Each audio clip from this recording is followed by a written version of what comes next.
obviously the North American market is very robust with iron and other manufacturers. It's a good How problem is to have. when you face that? How do you strategize to get your product onto more job sites? That's a great question. So it's really, we found ourselves last year having more opportunities than we could fulfill, and we could tell some folks were being opportunistic.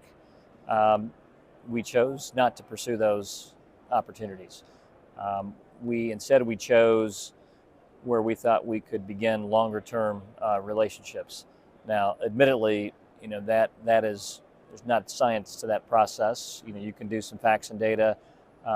If someone can't get machines from a particular OEM and they say, buy a 10, 20, 50 from you, that sometimes that's a feel good opportunity. But if there's no intent on their part to have you as their only line or as a second line, then it's really kind of a sugar high. And we want a more sustainable business in North America and really overseas for us. And when you compare those two efforts, building your market overseas and building your market in North America, are you weighing them with the same amount of urgency, or does the North American market is there more of a focus there because you're more established overseas? I think North America and Europe would probably be equal focus, and both have white space in dealer coverage. So constantly looking to fill in those white spaces. The mantra I give our guys, and I try to coach the guys in Europe too, is the old John Wooden line, the coach of UCLA, which is be quick but don't be in a hurry. There's nothing more painful for us or our customers if we pick the wrong dealer candidate. And number one among that is, we don't want someone who can, again, buy 10 or 20 machines and then gone with the wind. I mean, we want someone who really likes the industry, they love the industry, they're in the community, and they're going to support the customer after the sale. Because then you have, possibility of working a multi-generation dealership, which is what all of us are after. What are you looking forward to for 2022? So 2022 is more the same from what we had in 2021, which is the segment focused. So we want to make sure that we're understanding customer needs for every segment that we're on, that we're focused on. This week happens to be quarry and aggregate. We've got a group of dealers here this year that raised their hand that want to get more into serving the quarry and aggregate industry. So we'll be having a teaching session with them on how we've done so far globally in this segment, what the opportunities are in their particular territory, what gaps they may have. So we've got a group of guys that have about 300 years of experience among them, so that they go and do deep dives on the dealer territory opportunity, the dealer must-haves in terms of being able to serve the customer, which is mostly parts and service oriented. And then, if we get to the point where we're ready to get to the starting line, then we're ready to go after it. So more of that. I'd say we made a lot of good progress last year in rental, industrial, quarry and aggregate, and agriculture in Europe and North America. We want to do more of that, build that out in 2022, and even in other markets. Now, of course, everyone has been having supply chain problems. Yes. Is LiuGong any different than anyone else, No, or are you guys experiencing the same delays?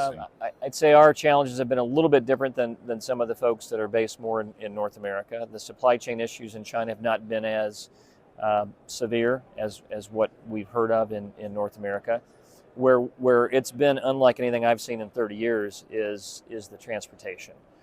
So just getting stuff onto the boat, finding out when the material is going to arrive. So there's so much variation in terms of service level from what we've been used to. Also a lot of variation on pricing, which is sky high, really went up a lot in 2021.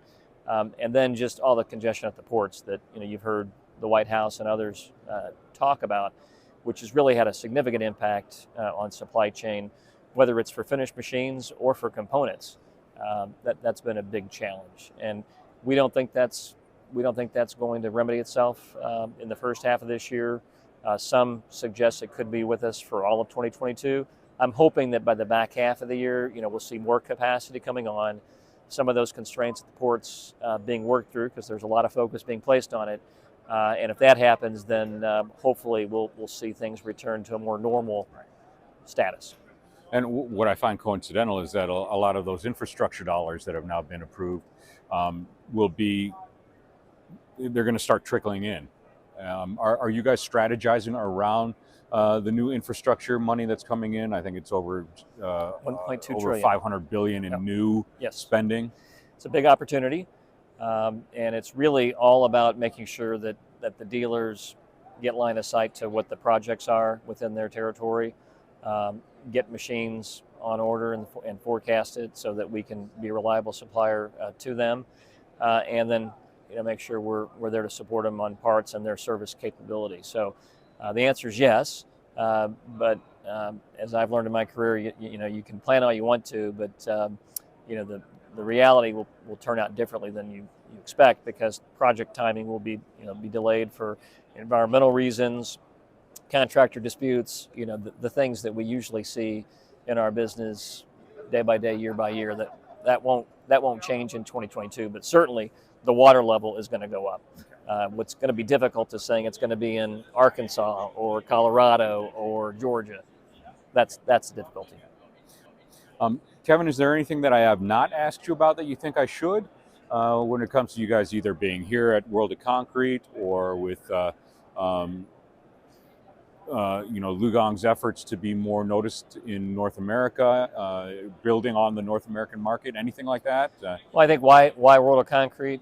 It's the caliber of customer here is pretty high, senior level. They're serious about the industry, and they appreciate their OEM partners being here to support the industry. We think the industry has great prospects. I'd say the biggest issue that I see is the outsized focus on sustainability. That certainly surprised me in the last 12 months when we're talking to the major customers. They feel the environmental pressures.